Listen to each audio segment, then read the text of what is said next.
What do we got next month? Oh, yeah, that's right. You know what? Everybody really liked the last segment, Dum Dum Dana. We got a new segment. Dum dum dum. Dum dum dum dum dum dum dum dum. Dum dum dum dum Dana. Yeah, well, it happened again last week.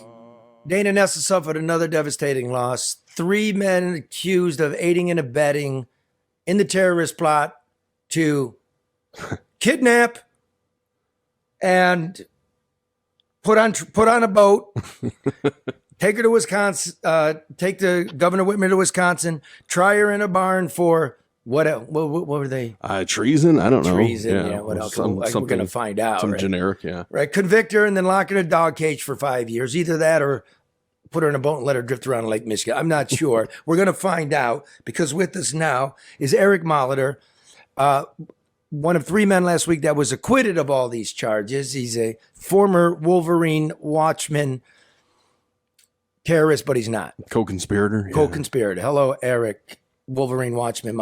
How do you get into the Wolverine Watchmen? Well, I never was in the Wolverine Watchmen. What do you mean you weren't in the Wolverine Watchmen? Dana said you were a Wolverine Watchman. The governor called you. No, I'm sorry. The official said you were a Wolverine Watchman. What do you mean you weren't? I'd hate to call them a liar. However, they are. The easiest way for them to try to slander me and drag my name through the mud and kind of make me guilty in the eyes of the public before I even had a trial. So what happened here was, like, a bunch of guys met on Facebook, right? They're bitching about the government. They're bitching about Whitmer and the lockdown. And they hatched this plot. They're going to kidnap her and take her to the barn, right? And so you all start meeting. Is that correct, Eric? Correct. I was never part of any meetings, know about any plans. I didn't know anything. I didn't know the people. I knew of Adam Fox. The guy had gotten me a job, private security. So I was pretty grateful to him, especially during 2019, 2020, when jobs were really get. Okay, first of all, we should say this. The whole thing, the captain of this whole thing was a guy named Big Dan, Oh, this right? poor dumb redneck. Yeah, Dan. He was the confidential human source, the original CHS for the FBI.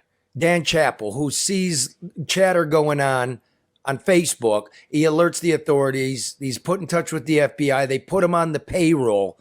And he becomes pretty much the de facto leader of the group, right? Within 2 weeks, he was second in command. The group actually supposedly wanted him for first in command, but that would have been against his FBI admonishments. So he was told that he could not be first. He could only be second. So he's the guy putting together training. He's the guy putting together meetings. He's the guy paying for people to get to Ohio to meet at a motel, right? And it's all FBI money. So altogether, there were 14 different undercovers and confidential humans. All of them game amongst themselves. So Dan was not the only one giving the training, giving people rides, paying for food, paying for lodging. There were multiples. God, this connection sucks. I think the government's fucking bugging us here. Okay, so 14 people were working for the feds. How many people were just mopes like you? I guess about 14. So half of this group is actually the feds. Yes, sir. And without the feds, would you guys have done the recon, gone up to her house, met, did training in the woods, et cetera, et cetera? None of this stuff would have happened without the feds getting involved in making it happen. Dan Chappell, I call him the magnet that the government put out to attract everybody else.